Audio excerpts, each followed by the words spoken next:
Hello दोस्तों, this is by Triloki India वाले। और दोस्तों यार, इस वीडियो में हम लोग पढ़ने वाले हैं कि कोई भी शेड्यूल है हमारा इरिकवरेबल शेड्यूल है या फिर रिकवरेबल शेड्यूल है।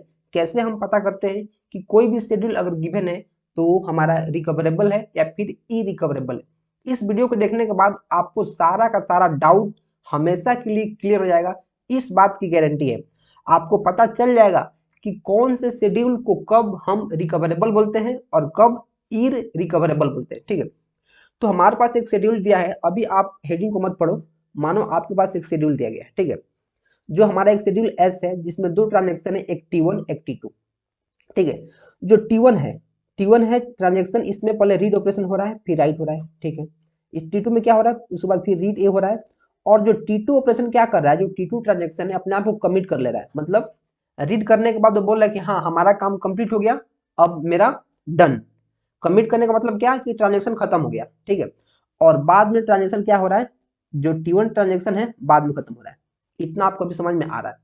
तो कैसे हमें पता चलेगा कि ये जो हमारा शेड्यूल है रिकवरेबल है या फिर इरिकवरेबल है। तो अभी आपको एक चीज यहाँ दिख रहा होगा कि पहले जो ट्रांजेक्शन शुरू हुआ है वो हमारा क्या है, T1 है। T1 इसमें पहले रीड ऑपरेशन हुआ है फिर राइट ऑपरेशन हुआ है। किस डेटा आइटम पर, तो ए पर इसमें रीड हुआ है और फिर ए पर ही इसमें क्या हुआ है, राइट हुआ है। और सेम टू सेम यहाँ रीड हुआ है किस पर, ए पर। T2 में ए पर रीड हुआ है, मतलब दोनों जो एक दूसरे पर डिपेंडेंट है। मतलब जो T2 है, T2 किस पर डिपेंडेंट है, T1 पर। क्यों, क्योंकि यार इसका डेटा आइटम पहले इसने शुरू किया है और इसका डेटा आइटम ए है, और सेम टू सेम वही डेटा आइटम यहाँ T2 के पास भी है। मतलब जो T2 है T1 पर क्या है, डिपेंडेंट है। इतना समझ में आ गया कि पहले राइट कर लिया है तो फिर उसी डेटा को जो राइट यहाँ किया है T1, उसी डेटा को T2 ने क्या किया है, रीड किया है। मतलब क्या कि जो T2 ट्रांजेक्शन है वो T1 पर डिपेंडेंट है।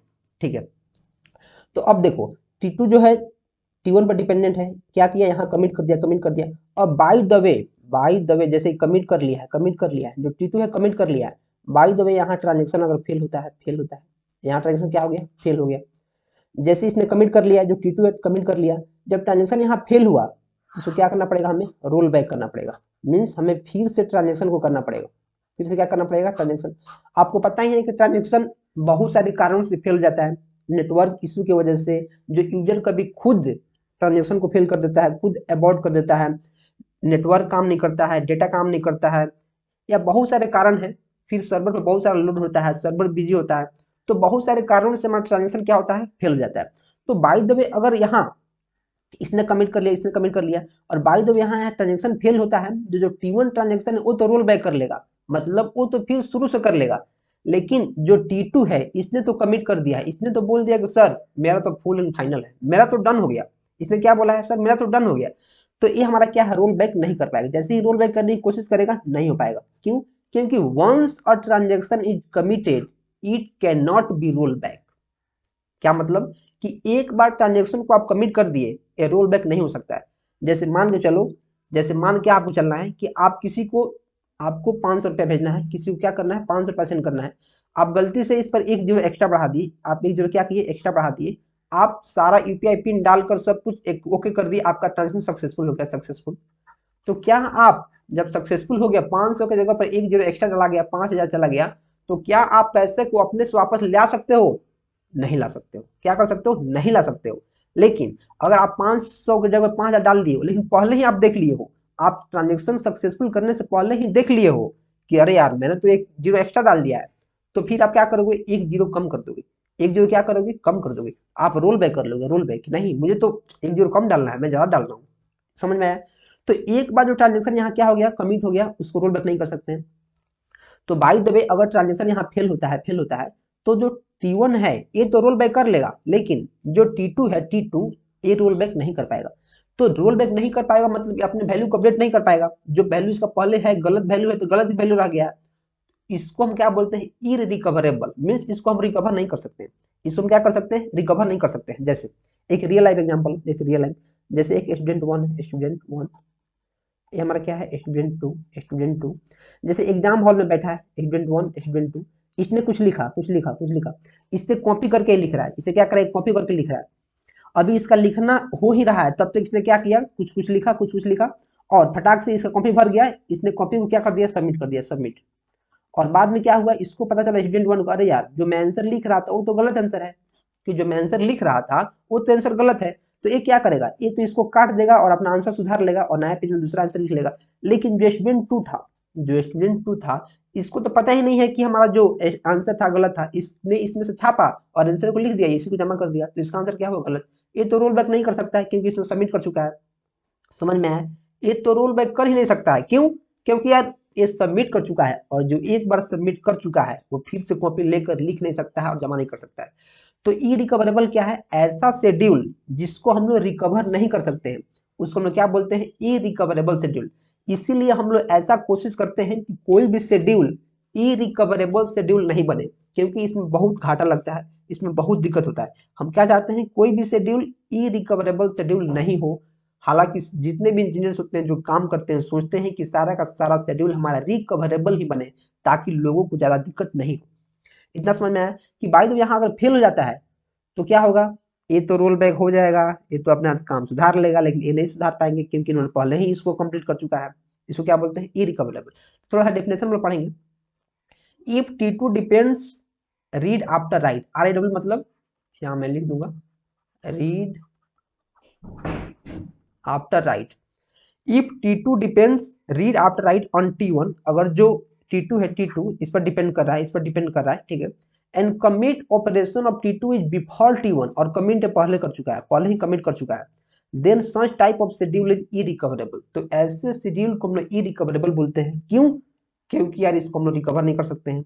ठीक है, इतना समझ में आया। नेक्स्ट, अब हम लोग पढ़ेंगे रिकवरेबल शेड्यूल के बारे में। ये क्या होता है, जैसे कोई शेड्यूल एस दिया है, एस, इसमें दो ट्रांजेक्शन है T1 T2, और यहाँ एक रीड ऑपरेशन हो रहा है, फिर राइट ऑपरेशन, और जो T2 है इस पर डिपेंडेंट है, मतलब पहले राइट कर ले रहा है तो फिर इसको रीड कर रहा है, इसी डेटा को रीड कर रहा है, और पहले एक कमिट कर चुका है।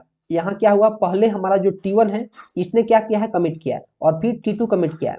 ठीक है, तो अब देखो, अब यहाँ अगर ट्रांजेक्शन फेल होता है, तो यहाँ फेल नहीं हो पाएगा सबसे पहले, क्योंकि कमिट करने के बाद फेल नहीं होता है, कमिट करने के बाद फेल नहीं होता है। अगर यहाँ कहीं फेल हो रहा है इसके ऊपर, अगर इसके ऊपर कहीं भी ट्रांजेक्शन फेल हो रहा है तो ये रोल बैक कर लेगा, तो ये रोल बैक कर लेगा, तो ये भी रोल बैक कर लेगा। क्यों, क्योंकि यार इसका कमिट बाद में हुआ है, इसने बोला कि नहीं, जब तक तुम लिख रहा है तुम सब कुछ लिख लो, जब तुम्हारा सब कुछ सही हो जाएगा, जब तुम छोड़ देगा कि हाँ अब सही है डिट्टो, उसके बाद ही मैं लिखना शुरू करूंगा, उसके बाद ही मैं पढ़ूंगा और लिखूंगा, उसके बाद ही लिखूंगा। ये नहीं कि पहले तुम कुछ भी लिख रहे हो, मैं इसको भी लिख लिया और मैंने अपना सबमिट कर दिया और मेरा गलती हो गया, तुम्हारा सही हो गया, तुम काट के फिर से सही लिख लिए, वैसा नहीं।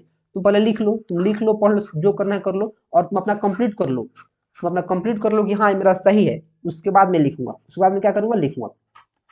उसके बाद लिखूंगा तो क्या होगा कि जो भी तुम्हारे में गलती सलती होगी, उस सब गलती सलती को हटाकर मेरा सिर्फ सही होगा, मेरा क्या होगा, सिर्फ सही ही होगा। तो इसको हम लोग क्या बोलते हैं, रिकवरेबल। कि अगर बाय द वे ट्रांजेक्शन यहाँ फेल होता है, ट्रांजेक्शन यहाँ फेल होता है, ये तो हमारा क्या करेगा, रोल बैक करेगा। तो सेम टू सेम ये भी हमारा क्या कर लेगा, रोल बैक कर लेगा, और जो शुरू से लिखेगा फिर इसको शुरू से क्या करेगा, ये लिख लेगा और पढ़ लेगा। तो इसको हम लोग क्या बोलते हैं, रिकवरेबल। ऐसा शेड्यूल जिसको हम लोग रिकवर कर सकते हैं, ऐसा शेड्यूल जिसको हम लोग क्या कर सकते हैं, रिकवर कर सकते हैं, उसको क्या बोलते हैं, रिकवरेबल शेड्यूल। तो डेफिनेशन में पढ़ेंगे क्या लिखा है, if T2 depends RAW read after right on T1, अगर जो T2 है, T1 पर डिपेंड कर रहा है, T1 पर, and commit operation of T2 after T2 का जो कमिट है इसके बाद होने वाला है, तो पहले कमिट कर लो, कंफर्म कर लो कि हाँ मेरा सही है, उसके बाद ही मैं लिखूंगा।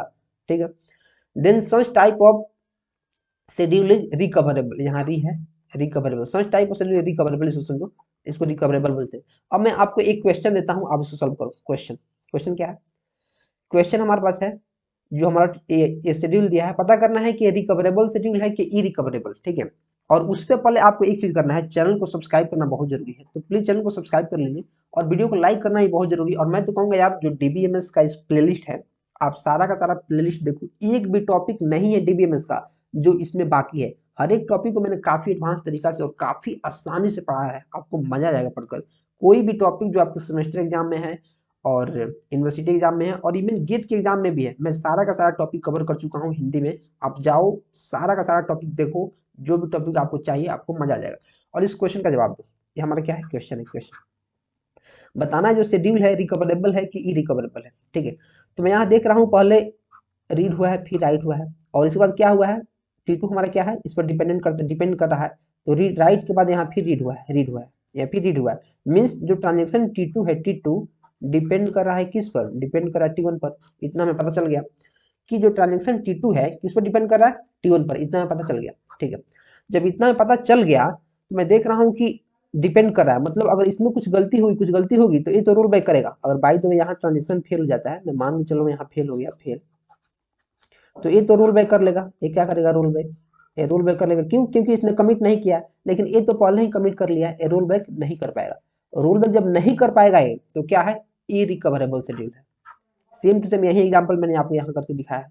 यहाँ देखो, पहले कमिट कर लिया था, सेम टू सेम यही यहाँ मैंने दे दिया है। ये क्या है, इरिकवरेबल शेड्यूल है।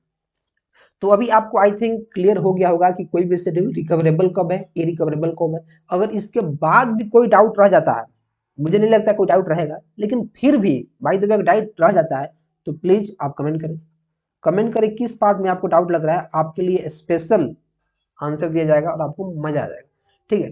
तो चैनल को सब्सक्राइब करते रहो, सपोर्ट करते रहो। मैं तो कहूँगा यही कि आप डीबीएमएस का जो कोर्स है, इस प्लेलिस्ट को एक्सेस कर लो, बुक मार्क कर लो, सेव कर लो और दोस्तों में भी शेयर करते रहो, ताकि उनकी हेल्प हो सके जहां जहां आप हैं। और आप एक और काम कर सकते हैं कि आप क्या कर सकते हैं, टेलीग्राम में सारा का सारा जो पीडीएफ है उसको डाउनलोड कर सकते हैं। टेलीग्राम चैनल का लिंक डिस्क्रिप्शन में दिया गया, जाओ वहां से लिंक करो। और आप चाहते हैं हमसे कनेक्ट होना, तो आप इंस्टाग्राम पे कनेक्ट हो सकते हैं। जो आप पढ़ रहे हैं इसका वीडियो आप स्क्रीनशॉट लेकर आप हमें टैग कर सकते हैं, मेंशन कर सकते हैं, ठीक है। तो मिलते हैं हम अगले वीडियो में कुछ नए कंसेप्ट के साथ। Till then keep supporting and keep exploring.